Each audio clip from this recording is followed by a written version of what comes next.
ആ മനുഷ്യനെ ഓർത്തിട്ട് തന്നെയാ സാവിത്രി ഞാനും അവനുമൊക്കെ ഇതുപോലെ സ്വയം ബലിയാടായത്. പക്ഷെങ്കിൽ അതിന്റെ പുണ്യം ദൈവം നമുക്ക് തരും.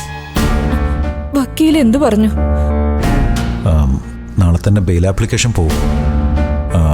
പോലീസ് എതിർത്തില്ലെങ്കിൽ പെട്ടെന്ന് തന്നെ ജാമ്യം അനുവദിച്ചു കിട്ടും. ഗോകുൽ ചെന്ന് നേരിട്ട് സറണ്ടർ ആയതുകൊണ്ട് പോലീസ് അങ്ങനെ ഒബ്ജക്ഷൻ വെക്കാൻ സാധ്യതയില്ല. അതിനിടയിൽ ആ ജീവൻ രാജന്റെ കാര്യത്തിൽ ഒരുപക്ഷെ അരുതാത്തത് എന്തെങ്കിലും സംഭവിച്ചു പോയെന്ന് പോലീസ് കണ്ടെത്തിയാലാണ് പ്രശ്നം. അങ്ങനെ എന്തെങ്കിലും സംഭവിക്കാനിടയുണ്ടോ സച്ചിയേട്ടാ? ആർക്കറിയാം. അടിച്ചവശനാക്കിയ കണ്ടെയ്നർ ലോറിക്കകത്ത് ഇട്ടതല്ലേ പോയത് മുംബൈക്കും.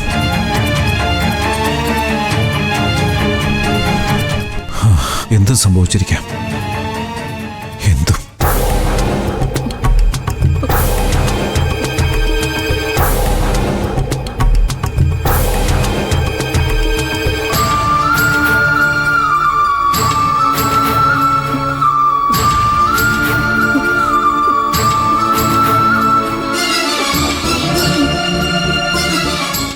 നീ ഒരാണാണോടാ? പണത്തിന് വേണ്ടി എന്തും ചെയ്യാൻ നടക്കുന്നത് നിന്നെ എങ്ങനെ വിശ്വസിക്കും? ഒരു തരിയെങ്കിലും നാണം ഉണ്ടെങ്കിൽ കട തുടങ്ങാൻ കാശ് തന്ന കുഞ്ഞുങ്ങളെ തിരിച്ചു കൊടുക്കാമെന്ന് നീ പറയോ? ഞാനതിന് വേറെ ആർക്കും അല്ലല്ലോ കുഞ്ഞുങ്ങളെ കൊടുക്കാന്ന് പറഞ്ഞത്. സീരുവിന്റെ കയ്യിലേക്കല്ലേ. അതിനെന്താ കുഴപ്പം? അവളിവരുടെ അമ്മയല്ലേ. അത് തന്നെയാ കുഴപ്പം. അവരുടെ അമ്മയ്ക്ക് സ്വന്തം കുഞ്ഞുങ്ങളെ കാശ് വാങ്ങിച്ചിട്ട് കൊടുക്കുന്ന ഒരു അച്ഛൻ. എവിടെയെങ്കിലും ഇത്ര നാണം കെട്ടൊരു അച്ഛൻ ഉണ്ടാകുമോ? ആണുങ്ങളുടെ വില കളയാൻ വേണ്ടി ഒരു ജന്മം. നീ അവരെ വെറുതെ ചീരുവിന്റെ കൈ കൊടുത്തിട്ട് വന്നിരുന്നെങ്കിൽ അതിനൊരു അന്തസ്സുണ്ടായിരുന്നു. ആ അന്തസ് കിട്ടിയിട്ട് ഞാനെന്ത് ചെയ്യാനാണ്? പുഴുങ്ങി തിന്നാനാ? ഒരു കട തുടങ്ങാൻ പറ്റിയ എനിക്കൊരു ജോലിയെങ്കിലും ഉണ്ടാവും. ഒന്നും ചെയ്യാനില്ലാതെ ഒരു വരുമാനവും ഇല്ലാതെ ഈ വീട്ടിലെ കുട്ടികളെ നോക്കി ഇങ്ങനെ വെറുതെ ഇരിക്കുന്നത് വലിയ അന്തസ്സായിട്ടൊന്നും എനിക്ക് തോന്നുന്നില്ല. അവന് കാശ് കെട്ടി കട തുടങ്ങാൻ പറ്റുവാണെങ്കിൽ അങ്ങനെ ചെയ്യട്ടെ ഏട്ടാ. ഈ കുഴപ്പങ്ങളൊക്കെ അവസാനിക്കാൻ അതൊരു കാരണമാകുമെങ്കിൽ അതല്ലേ നല്ലത്. അതുകൊണ്ട് ഇവൻ നന്നാവും നിനക്ക് തോന്നുന്നുണ്ടോ ലതികെ? ഒന്ന് തീരുമ്പോ ഒന്നൊന്ന് പറഞ്ഞ പോലെ അടുത്ത പ്രശ്നം അപ്പൊ കണ്ടുപിടിക്കില്ലേ? എനിക്കിപ്പോ കട തുടങ്ങാൻ കാശ് കിട്ടിയ ഞാൻ വേറെ കുഴപ്പങ്ങൾക്കൊന്നുമില്ല. ഒരു നാണോ ഇല്ലാതെ ഇവനിത് പറയുന്നത് കേൾക്കുമ്പോഴാ എനിക്ക് ചൊറിഞ്ഞു വരുന്നത്. ഇട നിനക്ക് കട തുടങ്ങാൻ നീ പണം കണ്ടെത്തണം. അല്ലാതെ അത് വല്ലവരും തന്ന് നിന്റെ ഭ്രാന്ത് തീർക്കണമെന്ന് പറയുന്നത് അത് തെണ്ടിത്തരമാണ്. ഇനി വെറുതെ അവനെ ഒന്നും പറയണ്ടേട്ടാ. അവന്റെ ഇഷ്ടം പോലെ ചെയ്യട്ടെ.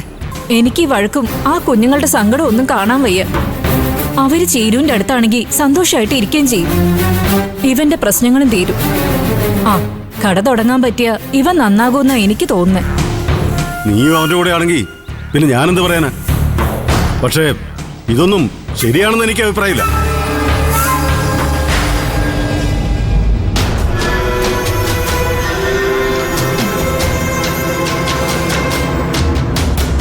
എങ്ങനെയെങ്കിലും രക്ഷപ്പെടാൻ ഒരു കച്ചിത്തുരുമ്പ് കണ്ടുപിടിച്ച് വരുമ്പോൾ 100 ന്യായം പറഞ്ഞ് മുടക്കാൻ ഓരോരുത്തർ പറഞ്ഞോടും. നീ ആദ്യം നിന്റെ ദേഷ്യം എടുത്തുചാട്ടം ഒന്ന് കുറയ്ക്ക്. അമ്മയൊന്നും മിണ്ടായിരിക്കാവോ? ഈ അനു കാശ് തരാമെന്ന് പറഞ്ഞെങ്കിലും അതിന് ചീരു സമ്മതിക്കുമെന്ന് എനിക്ക് നല്ല സംശയമുണ്ട്. അവളുടെ സ്വഭാവത്തിന് സമ്മതിക്കാൻ സാധ്യത കുറവാണ്. സമ്മതിച്ചില്ലെങ്കിൽ എന്താ ചെയ്യേണ്ടതെന്ന് എനിക്കറിയാം.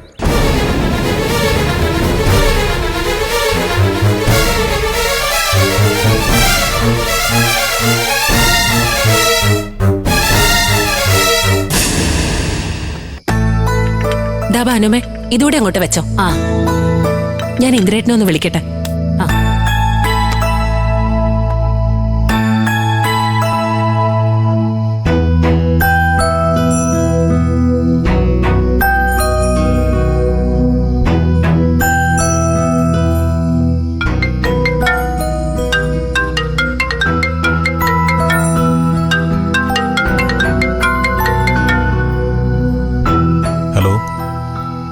ഹലോ, ചെക്ക് ബാങ്കിൽ കൊടുക്കും മുമ്പ് വിളിക്കണമെന്ന് പറഞ്ഞിരുന്നില്ലേ? അതാ വിളിച്ചേ. ആണോ? എന്നാ കൊടുക്കുന്നേ? നാളെ കൊടുത്താലോ എന്ന് ആലോചിക്കുന്നത്. നാളെ അത് അനു അക്കൗണ്ടിലൊരു 15 ലക്ഷം ഉണ്ടാവും. 10 കോടി ഇട്ടാലേ ചെക്ക് പാസ്സാവും. ഞാൻ ഫണ്ട് റെഡിയാക്കിയിട്ടുണ്ട്. നാളെ വിളിച്ചു പറയാം. അത് കഴിഞ്ഞിട്ട് ചെക്ക് പ്രസന്റ് ചെയ്തു.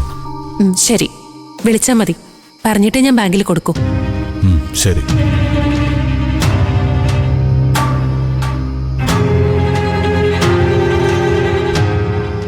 മോളെ, ഇന്ദ്രൻ എന്താ മോളെ പറഞ്ഞത്? നാളെ ഇങ്ങോട്ട് വിളിക്കാം. അത് കഴിഞ്ഞ് ബാങ്കിൽ കൊടുത്താ മതി ചെക്കെന്ന്. അയ്യോ ഭാനുമേ, ദേ മോൻ കരയുന്നു. ആ ഭാനുമേ, ആ വാതിലടച്ചേക്കണേ മോളെ.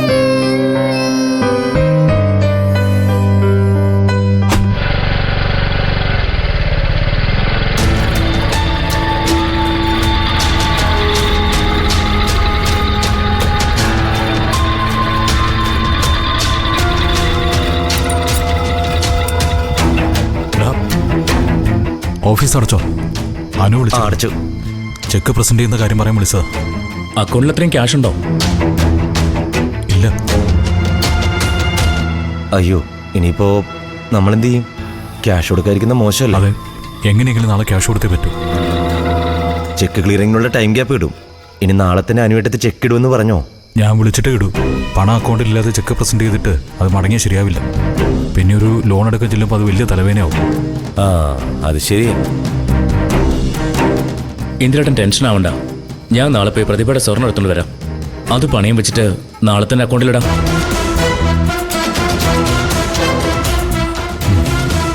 അപ്പോ പ്രശ്നം തീരുന്നല്ലോ. ഇനിയിപ്പോ ഒരു ടെൻഷനും വേണ്ട.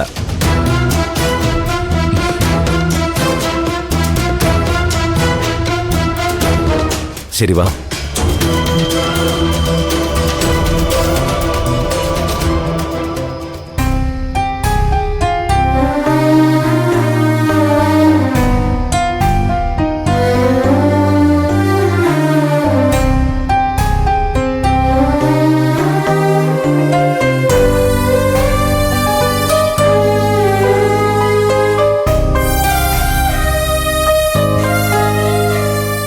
ഞാൻ നിന്നെ ഒന്ന് കണ്ടില്ലല്ലോ എന്ന് വിചാരിച്ചിരിക്കുകയായിരുന്നു.